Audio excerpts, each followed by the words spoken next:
So to embody playful energy in order to get toxic masculinity out of our life, out of our system, out of our points of attraction, what we're attracting back to us. Um, so there's a couple things with that one. There is masculine and feminine energy are both opposites. Feminine is receiving, masculine is it goes and gets things done. It chases. And the feminine, it does not. It receives. It embodies itself and it attracts what it needs to itself. So the healthy dynamic, when it reason, not manipulating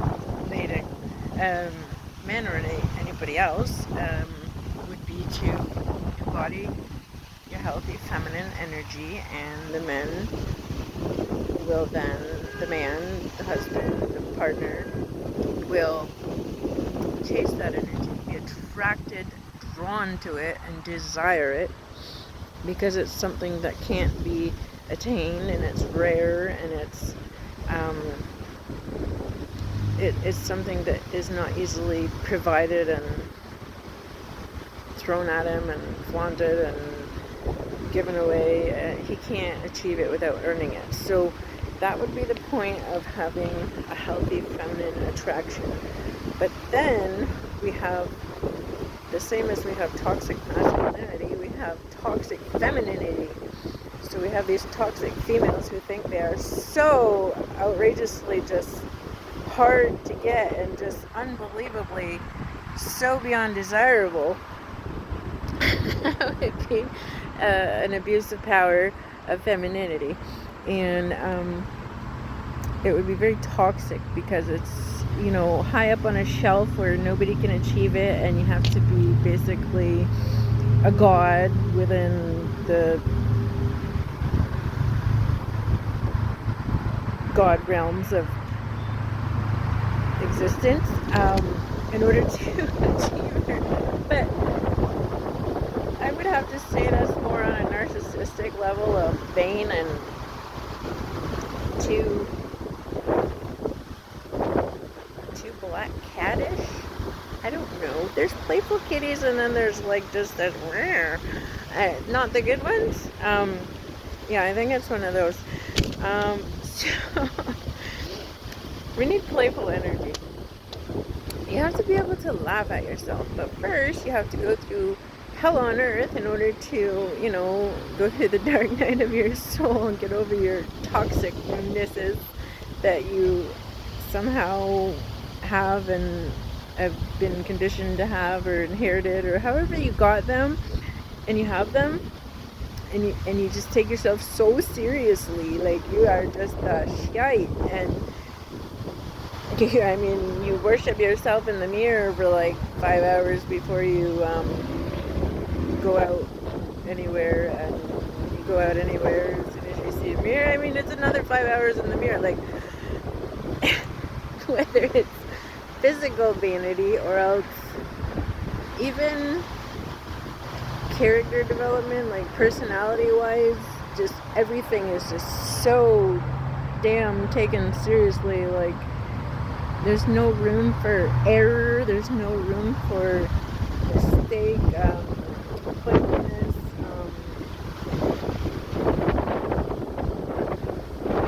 creativeness.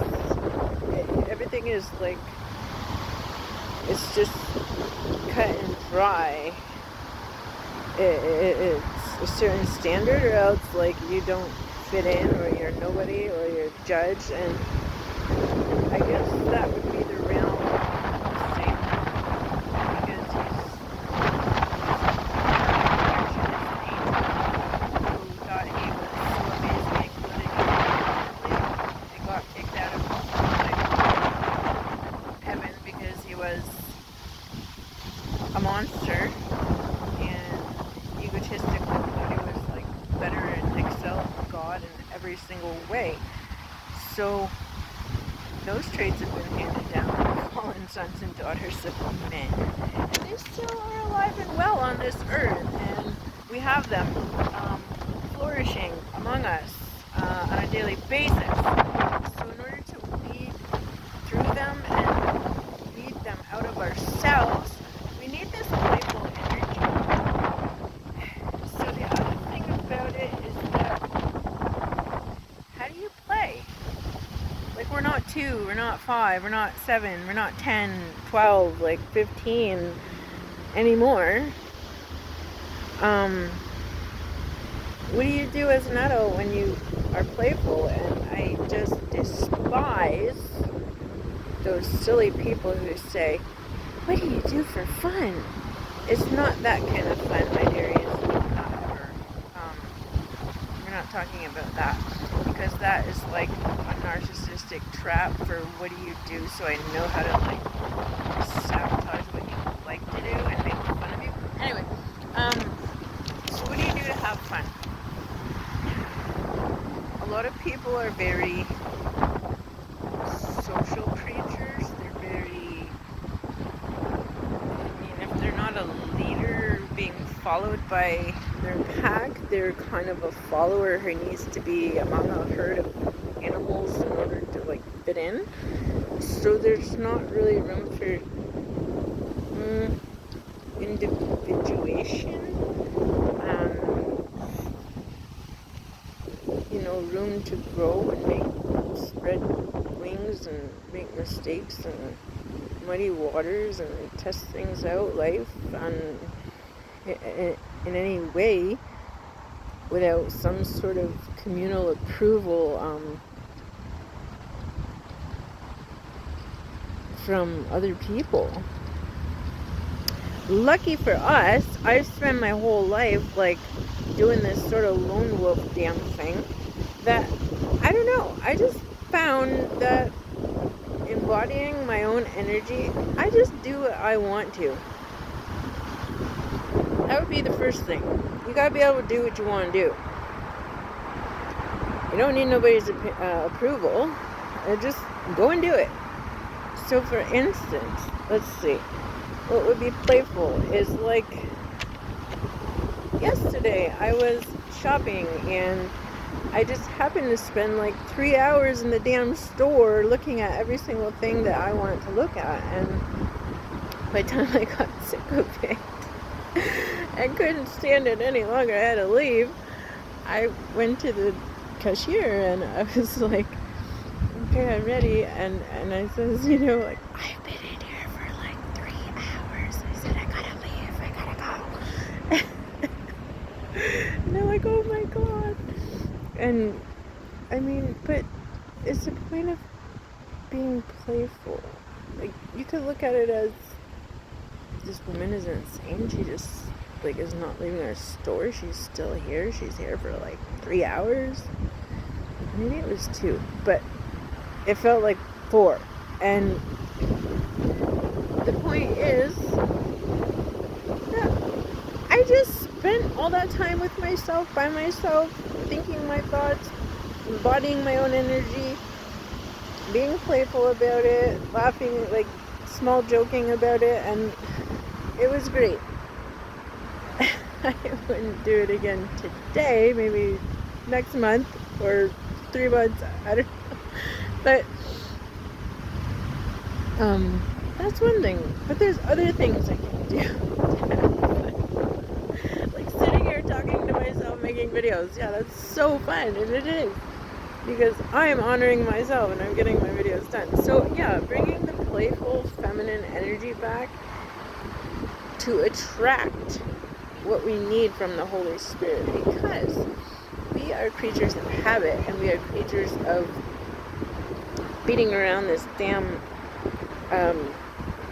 wilderness bush for like 440 years, however long,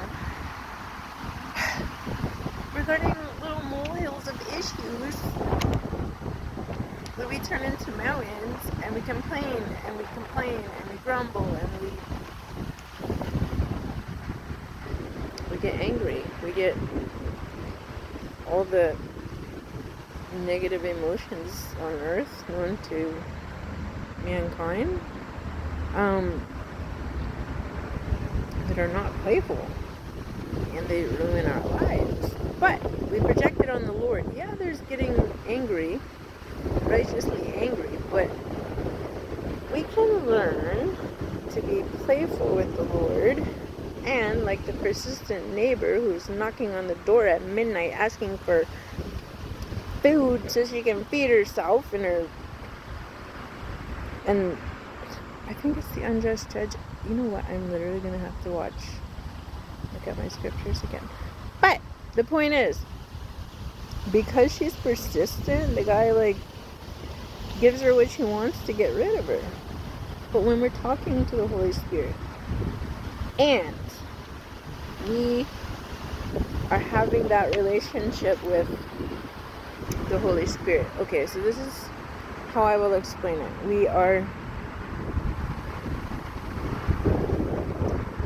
In order to have the relationship with the Holy Spirit, we have to embody the feminine energy. Too much masculinity leads to pride, leads to ego, leads to power going to the head. So every man has to balance his life with healthy femininity, traits, qualities. But as a female, we are carriers of this Holy Spirit. We birth these spiritual children of God. And in that sense, I mean, everything that we're believing God for is a spiritual pregnancy, and it's impregnated by the Holy Spirit, but we fail to carry full term because we get angry, we grumble, we complain, we don't see results in the natural, we can't feel something, we can't touch something tangibly, so we throw everything to hell and we look for a damn golden calf to worship or something. But to have that healthy relationship, we gotta honor ourselves and know what we need, but be persistent. And we can't pray for lengthy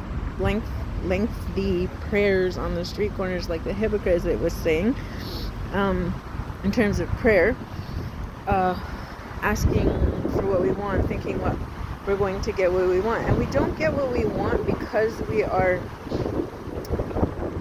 believers or children of God. We get what we want because of faith and belief that our faith in God, and God will do what He's promised. So we need to be persistent in prayer in terms of reminding the Holy Spirit playfully that we need whatever it is we need, and bringing the feminine energy to that relationship and thanking Him in the material, in the 3D, in the 3D world here, the external world. When we get confirmation, we don't see it yet, but we get synchronicities. These things are, we get testings, there's a whole range of things that will be reflected back when the Lord's ready to manifest the miracle, to redeem time and produce what rightfully belongs to us. But we need to bring back the feminine energy into it and not be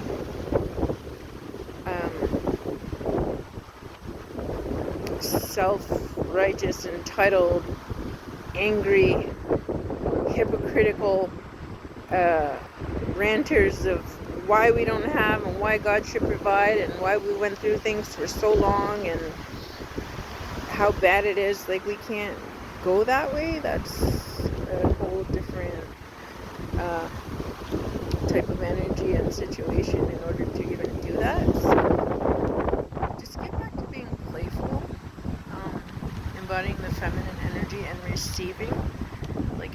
every single thing that happens to us is an opportunity to